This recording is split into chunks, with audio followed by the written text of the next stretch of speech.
ada di sini punya kekuatan 5.000 lebih kuat daripada otak kita. Makanya saya sudah bagikan, silakan kalau mau pesan ada e-book. Jadi saya sebarkan dalam bentuk e-book. Judulnya adalah Dahsyatnya Kekuatan Perasaan. Nah, siapa yang bisa menggunakan kekuatan perasaan yang 5.000 kali lebih kuat daripada kekuatan pikirannya, ditambah lagi dengan kesiapan tubuh untuk bisa menerima segala hal yang diinginkan, itu pasti jadi realitas. Nah, pertanyaan selanjutnya, ada orang yang mudah memanifestasikan mimpinya, ada orang yang sulit memanifestasikan mimpi, kan gitu aja. Wah, ada orang itu gampang sekali, dia cerita tentang rumah, besok punya rumah. Cerita mobil bagus, besok punya mobil. Ini cerita terus nih, gak punya. Di mana letak perbedaannya? Kita menganggap seolah-olah selama ini karena perbedaan bisnis, perbedaan usaha itu yang selama ini kita pikirkan sangat dangkal. Padahal sebetulnya ya, bisnis pun kalau rasanya tidak bagus kan belum tentu berhasil. Betul nggak? Jadi sebetulnya itu adalah totalitas dari semua potensi yang Allah berikan pada kita, itu yang menariknya sehingga tubuh ini menjadi medan magnet yang sangat kuat untuk menarik segala hal yang ini. Oke, lanjut. Nah, Bapak Ibu masih belum sadar dengan kekuatan napas? Perhatikan saya. Sekarang napas masuk. Saat napas masuk, napas ini energi loh. Napas ini sang hidup loh. Napas ini adalah kahuripan. Napas ini adalah daya semesta yang memberikan kehidupan. Nah, ketika napas masuk, dia tinggal beberapa saat di tubuh kita. Saat tinggal beberapa saat di sini, Bapak Ibu, apa yang terjadi? Dia merekam semua yang sedang terjadi di ruang cipta dan perasaan. Makanya saat napas keluar ke ruang ini, dia sudah membawa seluruh rekaman di ruang cipta ini dengan napas yang dibawa. Kebayang nggak Bapak Ibu? Bapak Ibu di ruang ciptanya sedang memikirkan keburukan orang, direkam tuh sama napas. Nah, tadi saya sampaikan, sedangkan yang namanya pikiran itu adalah energi. Ulangi, setiap energi akan memenuhi hukum kekekalan energi. Pernah dengar kekekalan energi? Ya, saya sampaikan. Barangkali lupa ya. Pernah belajar IPA dulu waktu SD. SD-nya di mana sih? Bingung saya. Belajar IPA gak jelas, belajar agama apalagi. Kerjanya cuma nyalahin orang aja. Dan saya semua, hukum kekekalan energi berbunyi, energi itu tidak bisa diciptakan, tidak bisa dimusnahkan. Awas ya, tidak bisa dimusnahkan. Energi itu hanya berubah bentuk dari satu bentuk ke bentuk yang lain. Contoh, energi listrik nggak bisa dimusnahkan, hanya berubah bentuk menjadi cahaya, menjadi gerak. Sekarang jadi mobil tuh listrik, jadi kipas angin bisa bergerak, ya. Jadi gerakan blender di dapur untuk melembutkan bumbu, ya kan? Oke, sampai sini ngerti? Nah, sekarang perhatikan saya. Kebayang nggak? Di ruang cipta ini sedang memikirkan yang negatif. Energi bukan itu? Energi. Nah, energi yang dari sini kan tidak bisa dimusnahkan. Sekali kita memikir yang negatif, nggak bisa dimusnahkan. Maka energi yang negatif yang terjadi di ruang cipta ini dibawa infonya oleh napas ke ruang realitas, dirubah menjadi kenyataan dalam bentuk yang berwujud. Waktu di sini belum berwujud, tetapi jadi berwujud. Hukum kekekalan energi dipenuhi. Karena apapun yang terbesit di sini sebagai energi negatif tidak bisa dimusnahkan. Kebayang nggak Bapak Ibu ya? Tiap hari mikir apa? Kebayang nggak? Kebayang nggak ruang di mana Bapak Ibu hidup ini kotornya kayak apa? Terus menerus kita mengotori ruang kehidupan ini, ruang kesadaran ini. Karena di sini memproduksi, apalagi habis memproduksi yang negatif, keluar lagi kata-kata yang buruk, mencemooh orang, menghujat orang, dikiranya buat orang lain. Semua akan kembali kepada dirimu sendiri. Oke? Tambah pusing atau tambah ngerti? Tanya dulu. Hah? Tambah pusing? Ya udah sampai sini aja kalau pusing. Nah, perhatikan Bapak Ibu. Mesin pencipta realitas tadi adanya di mana? Di tempat di mana program tersimpan yang disebut dengan alam bawah sadar. Disitulah semua program kita disimpan dalam waktu yang lama. Makanya pikiran bawah sadar, bahasa psikologinya sering disebut dengan long term memory. Memori jangka panjang. Nah, bisa dibayangkan kalau dia itu memori jangka panjang, sedangkan yang tersimpan di dalam energi, berarti pikiran bawah sadar setiap saat tanpa disadari terus-menerus memancarkan energi. Dan semua energi yang dipancarkan dari alam bawah sadar yang sudah menjadi keyakinan dan prinsip itu terus-menerus direspon oleh semesta dan terus-menerus dikembalikan ke dalam realitas kehidupan kita. Itu yang menyebabkan kehidupan kita seperti yang Bapak Ibu alami saat. Coba ya, kalau memahami mekanisme ini, Bapak Ibu jadi lebih waspada lagi ya. Betul nggak? Gak mau lagi memikirkan sesuatu yang bukan dari cinta. Ya, yang bukan dari cinta. Karena ketika memikirkan yang bukan dari cinta, kita sedang mengalami ketiadaan cinta itu sendiri. Nah, belum lagi kita sadar sekarang, ternyata saya dengan semua makhluk di semesta ini udara.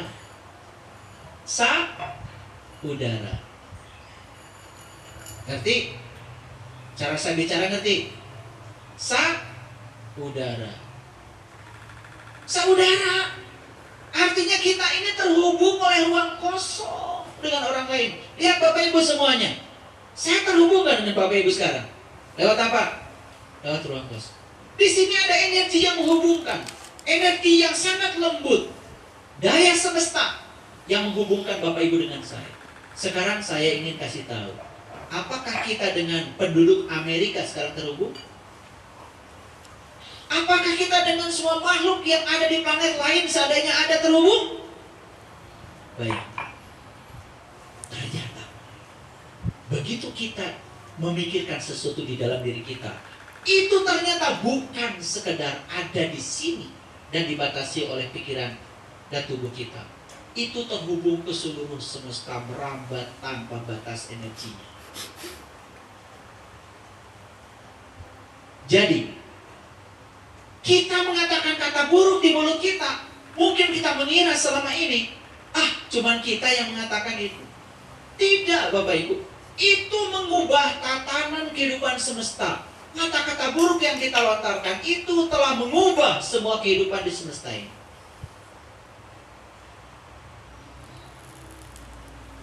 Karena kita dengan semesta ini pada dasarnya adalah terhubung. Itu sebabnya pesan saya, pertahankan pikiran dan perasaan di frekuensi cinta dan syukur. Karena cinta dan syukur sudah diteliti oleh David Hawkins, itu adalah kesadaran dengan frekuensi tinggi. Itu disebut dengan the power. Kebayang gak ya? Orang yang pikirannya selalu di kebencian, penolakan. Kebayang gak seperti apa? Lihat. Dia terjebak di siklus yang diciptakan oleh dirinya sendiri. Terus menerus. Itulah.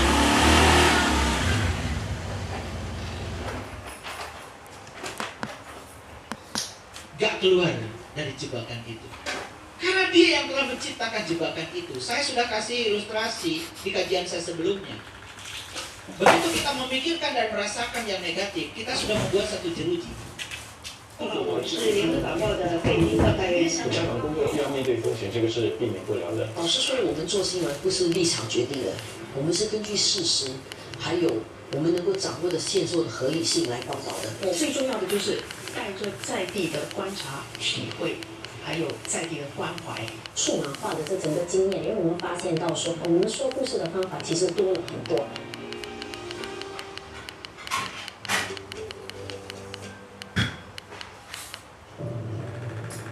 Spring Festival. Taruh sini sih ya.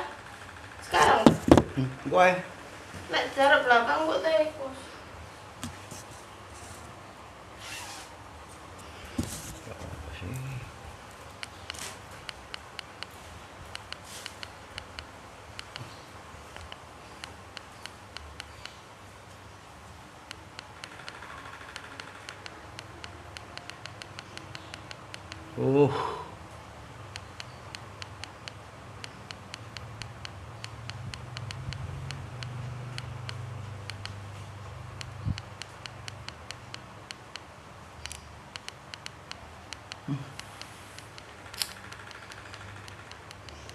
Hehe.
Its origins in the last days of winter thousands of years ago, when every family lit a Memikirkan lagi negatif dengan merasa yang pikiran negatif dan merasa yang negatif bikin jeruji yang kedua. Jeruji yang ketiga. Bayangkan, hitung mulai Bapak Ibu sekarang. Berapa miliar jeruji yang sudah kita ciptakan yang telah memenjarakan kita dalam siklus kesulitan yang terus menerus. Itulah yang dikatakan di Quran. Begitu kita menciptakan neraka, maka kholidina fiha, kita abadi dalam neraka. Bayangkan tugas kita saat ini apa? Harus memecahkan semua jeruji-jeruji yang kita bangun itu selama bertahun-tahun dengan penuh kesadaran. Bayangkan, si jeruji itu harus diteliti buatan dari ciptaan dari pikiran dan perasaan yang mana. Coba bayangkan. Makanya kita harus belajar ilmu yang holistik, yang bisa mengubah alam bawah sadar kita dengan program baru, sehingga yang dipancarkan oleh kita itu adalah cara berpikir baru, cara pandang yang baru, sehingga yang datang pada kita adalah semua pengalaman-pengalaman hidup yang baru.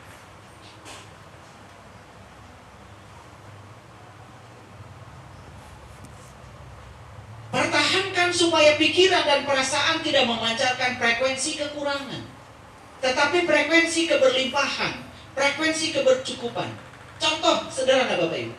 Pernah Bapak Ibu cerita kekurangan pada orang lain? Pernah cerita kesusahan pada orang lain? Pernah apa sering? Kita tidak sadar bahwa kita sedang memancarkan frekuensi kekurangan itu untuk menarik kekurangan yang lebih besar lagi.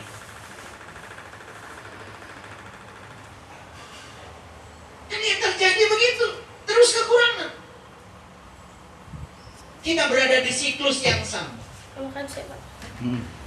Makanya kenapa saya mengajarkan doa itu sebetulnya adalah pengakuan yang berasal dari rasa berkecukupan, rasa berkelimpahan, karena kita sudah memiliki segalanya. Coba mulai bicara kepada Tuhan. Tuhan, terima kasih atas tubuh yang luar biasa ini. Terima kasih atas nafas yang luar biasa ini. Terima kasih atas tangan yang luar biasa ini. Terima kasih atas semua anggota tubuh yang luar biasa ini. Berterima kasih aja terus. Akui semua berkah yang diberikan oleh Allah. Itulah doa yang benar. Itu doa yang kuat. Setelah itu, lakukan penyerahan. Karena kita percaya.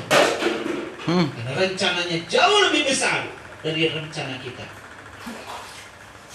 Jauh lebih besar daripada keinginan-keinginan kita. Bapak Ibu, jadi tugas Bapak Ibu sekarang apa? Kirimkan terus signal-signal frekuensi tinggi ke semesta. Bisa melalui meditasi, bisa melalui visualisasi, terserah cara. Kirimkan cetak energi baru melalui pikiran, terutama melalui pikiran bawah sadar. Kemana? Ke medan kuantum ini, karena semua akan direspon. Saat kita bisa menggabungkan meditasi, visualisasi, pernapasan dalam untuk menciptakan diri kita sebagai mercusuar energi, maka diri kita menjadi sebuah mercusuar yang terus-menerus memancarkan energi. Sekalipun kita sedang tidur, pancaran energi itu terus jalan. Bayangkan ya, keberlimpahan seperti apa yang akan datang kepada kita. Saya sering bergurau, kalau makanan saja menjauh dari kita, makanan saja tidak mau menyatu dengan tubuh kita, Isim. harusnya makanan di semesta ini berjubel datang pada kita.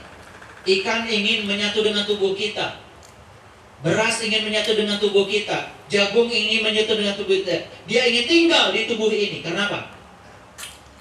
Ingin berada di kesadaran kita. Apa Bapak? Kalau kita hidup hanya mempertahankan hidup, tidak akan berkembang. Perhatikan hari ini, banyak sekali orang yang hari ini hanya sedang berjuang bagaimana dia supaya bisa hidup. Hari ini dia sedang berjuang supaya dia tetap hidup dengan cara mempertahankan hidup. Boro-boro memikirkan pengembangan diri. Bapak Ibu yang ada di sini harus bersyukur diberi keberkecukupan oleh Allah sehingga bisa mendengarkan kajian ini.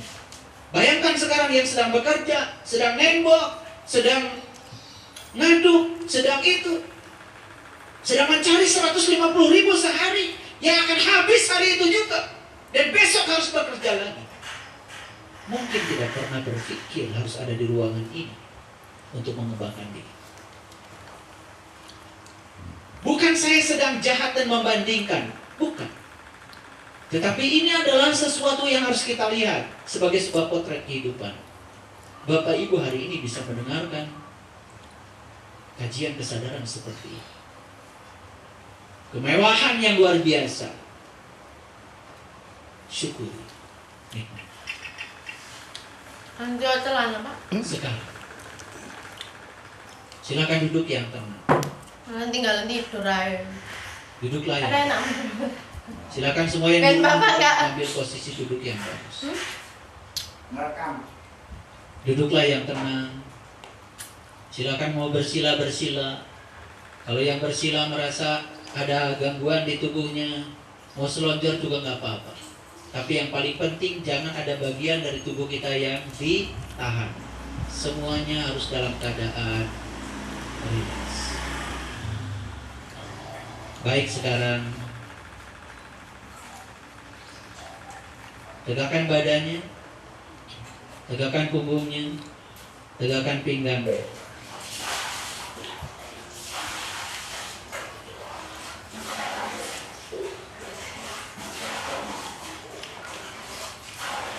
Luruskan lehernya, luruskan wajahnya ke depan. Pandang masa depan. dirimu, gilang gemilang, penuh dengan keberlimpahan, penuh dengan cinta dan syukur.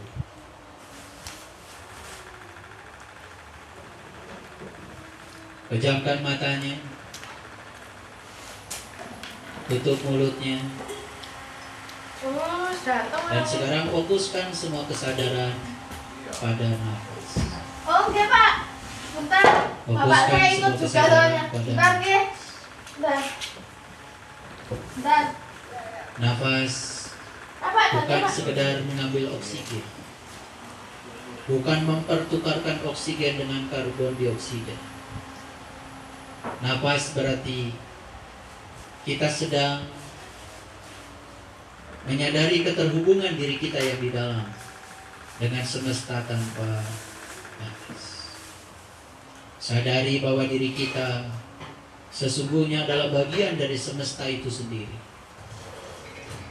Dengan nafas, bagian dari semesta itu, percikan kehidupan yang dititipkan kepada kita itu sekarang sedang terhubung dengan semesta tanpa. Kita mengambil kehidupan dari ruang kosong,